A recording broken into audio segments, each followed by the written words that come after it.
Welcome to The Business. I'm Catherine Robinson. Coming up on the program, unemployment falls to pre-pandemic levels, but it's bittersweet for businesses facing a shortage of skilled workers. We're in a situation now where we're actually bringing in staff to help meet some of those commitments that we've made, where we're not actually making any money. And how businesses and governments are adopting cloud strategies in the face of domestic and global outages. Data strategy, whether you're using private cloud today and looking to use public cloud in the future, is a fundamental building block for making sure you're going to have good outcomes. Australia's jobs recovery has again beaten expectations. Unemployment has fallen for the 7th consecutive month to pre-pandemic levels. More than 115,000 jobs were created in May. The demand for workers is now leading to labour shortages, as Rachel Papazzoni reports.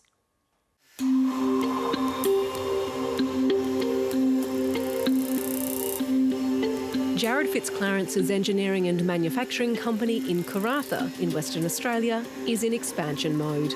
David here is one of our first-year apprentices. David's just started with us earlier this year. When global supply chains were disrupted by COVID last year, the big mining and logistics companies in the Pilbara sent their business his way. This year we're sitting at about 2,600 projects so far this calendar year, since the beginning of January. While he's excited to have the extra work, finding enough staff is proving difficult. We've got about 14 vacancies. We've got a lot more work than we can viably do, and we're in a situation now where we're actually bringing in staff to help meet some of those commitments that we've made, where we're not actually making any money. Australia's jobs recovery has outperformed economists' expectations, with unemployment now as low as it was in December 2019, with 115,000 people starting a job in May. And critically, the number of hours worked increased and is now also higher than before the pandemic. The labour market really has made a very good recovery. Industries like finance, legal and technology are also facing a skills shortage. Companies are hiring, and where they're looking to add to headcount, not just replace. Professional services recruiters say with the international border closed, the pool of available workers is tight, and that's returning the balance of power back to employees, who are now starting to negotiate the first decent pay rises we've seen in years. What we are seeing is a wage increase where people can negotiate 10% and beyond. Economists say it's just the tip of the iceberg. We're expecting to see wages pressures build from here, and we have wages growth lifting over this year and next year at a much faster pace than the RBA are expecting. It's not just high-paying jobs getting a boost. The Fair Work Commission approved a 2.5% increase to the minimum wage this week. The Treasurer concedes as long as the border is closed, Australia's skills shortage will be a problem. So we're just going to have to skill up our people as best as we can and encourage them to take up those job opportunities where they are. How are we going? Dr. Sahib Basir is one of the 115,000 people who started a new job in May. He swapped his scrubs and emergency department hours for work that uses his medical knowledge combined with tech to monitor and improve athletes' performance. There's always sort of especially with COVID-19 last year, a big demand for frontline workers. I'd be lying to say if that didn't have a role to play in this decision. His unique skills made securing his new job easy. I hadn't applied for any other jobs, actually, so I was quite lucky. It was the perfect role for me, and I really wanted it. While today's jobs numbers beat all expectations, it's clear a new issue is emerging. Australia's economic recovery could be hamstrung by the very thing that's helped keep the health crisis under control, the closed border.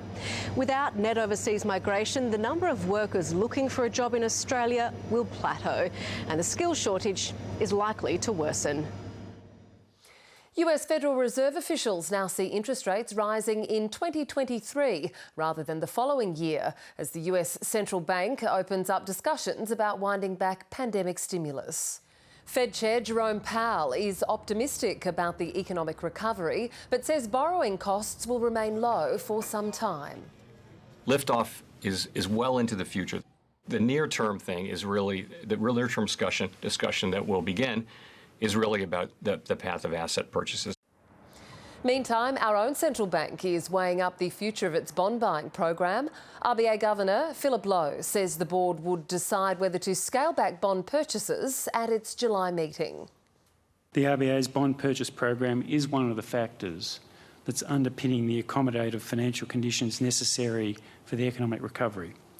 So it would be premature to be considering ceasing bond purchases.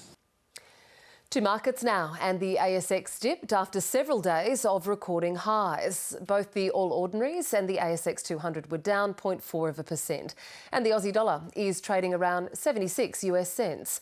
I spoke to Fiona Clark from Merrick's Capital after the market closed. Fiona, the Fed met overnight, leaving rates unchanged, and back home, according to the RBA Governor, we're moving from recovery to expansion. Where is this leading us all?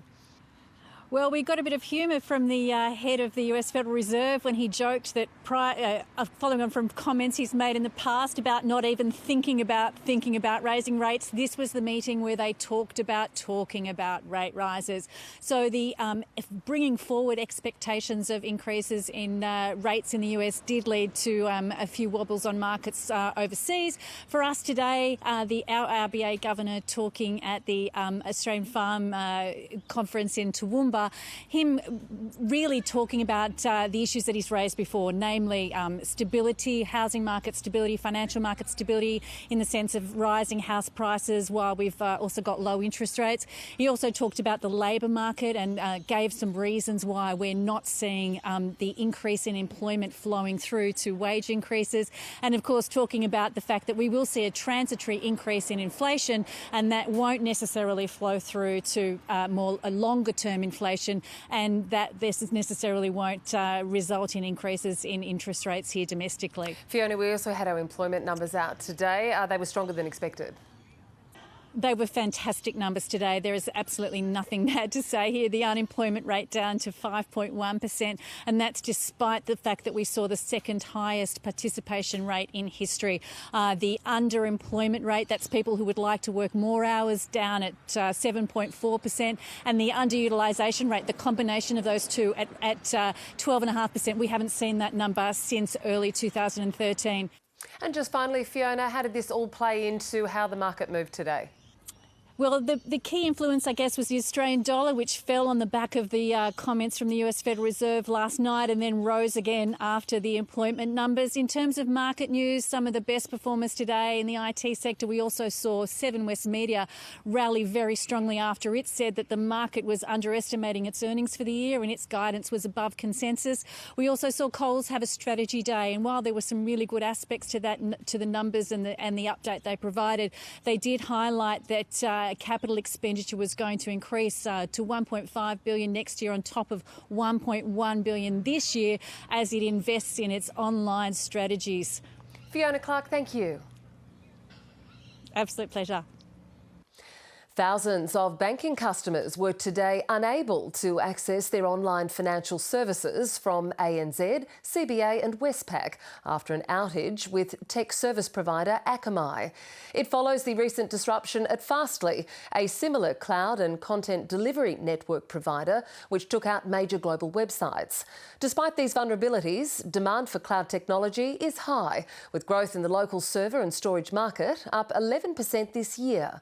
I spoke with Matthew Herford from NetApp Asia Pacific earlier about the sector and the current cloud landscape. Yeah, it's interesting. You know, IT's kind of in three buckets. There's traditional IT. That's what we did for the last 20, 30 years. This is bespoke systems, very hard to manage, holds the business back. So the business was saying to IT for a long time, what you guys need to do is stop this 4 to 6 wait to provision services. I need things quicker. So we moved into private cloud. Private cloud is all about delivering services with speed. It's automating processes and orchestrating tasks and delivering outcomes far quicker through business portals and having service catalogs. And then into public cloud, which is the new kid on the block, if you like, which is the ability to buy services and outcomes. Really accelerating your innovation. And then really when you talk about hybrid cloud, it's combined the last two together. We know that the major players in the cloud business is Google, Amazon, Microsoft, but what sort of opportunities exist for niche players? Look, there's huge opportunity in the Australian landscape, and I think NetApp works with probably over 30 niche providers, from AI as a service to bespoke systems that become hard to manage and they get offloaded to a private cloud run by a niche provider because they can have the experience of providing those outcomes to customers, right the way through to backup and object storage and some of the more technical aspects of IT. There's a lot of capability in that space to really add value to organisations. So how does it add value? What is the business case for cloud services? How many Australian businesses are opting for these strategies? Look, IDC would say that by the end of this year, I think 90% of people will be using a hybrid cloud strategy.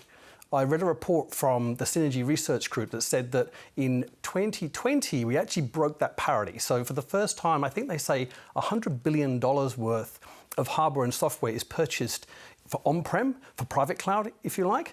And then for the first time, over 100 billion was consumed by customers worldwide for cloud-based services. You mentioned that fourth bucket earlier being a hybrid of the last two. Yeah. What are the advantages of a hybrid cloud service? It's providing the right services at the right time. If we go back to that business challenge that I think the challenge they had with IT, which was, why am I waiting for you folks to do things? If we can go in through a portal and provision, it might be an advertising site that's up for a couple of weeks. So we tick off the business value, we tick off the fact there's no real data security requirements. That can be provisioned very quickly inside the public cloud. This might be developing IP for a new product. That may have some sensitivity around the data, for example. So that may need to be provisioned onto a private cloud, but abstracting that business logic away, building in the automation, the chargeback, maturing the capability of an organisation to deliver the right services at the right time, like I said. Speaking of sensitivity of data, what is the government's appetite for these type of services, and how can we be comfortable that our data is being looked after? Yeah, look, for most of the big cloud providers, like you mentioned, and even those niche providers, their security is often far better than I've seen inside our on-premise environments with enterprise customers. The government is leading the cloud. When I talk to local government and state government, there's definitely an urge to figure out how we can use cloud first. But at the same time, balance this. There's always going to be some friction. Balancing the fact that we want to innovate with data, but we want to make sure the privacy and legal aspects of the data are in place. So I think the Employment Minister has responsibility for the DTA, the Digital Transformation Agency. I think of last week, they validated 3 data centres for protected data status. There's IRAP certifications that are modelled off of FedRAMP in the US. So I think there's a lot of process and policy in place to make sure we get that balance right. We saw major websites go down recently with the Fastly outage. I guess, how can businesses manage against that, mitigate against their information going down? Yeah, that's always difficult. I think, the Fastly outage just really, for me, highlighted the fact that, so much of the digital economy we work inside is based on data. I think they did an amazing job, to be honest. I'm sure the impact for those customers was severe, but the fact they identified the problem, found the root cause and rectified it within an hour is one of the reasons why you use cloud. Because sometimes the capabilities you need in terms of the people and the skills is lacking. We're trying to do things quicker all the time. I think it's very important that you understand, what you can deliver and what you're going to have to buy as a service, and then make sure that you've got a data strategy in place.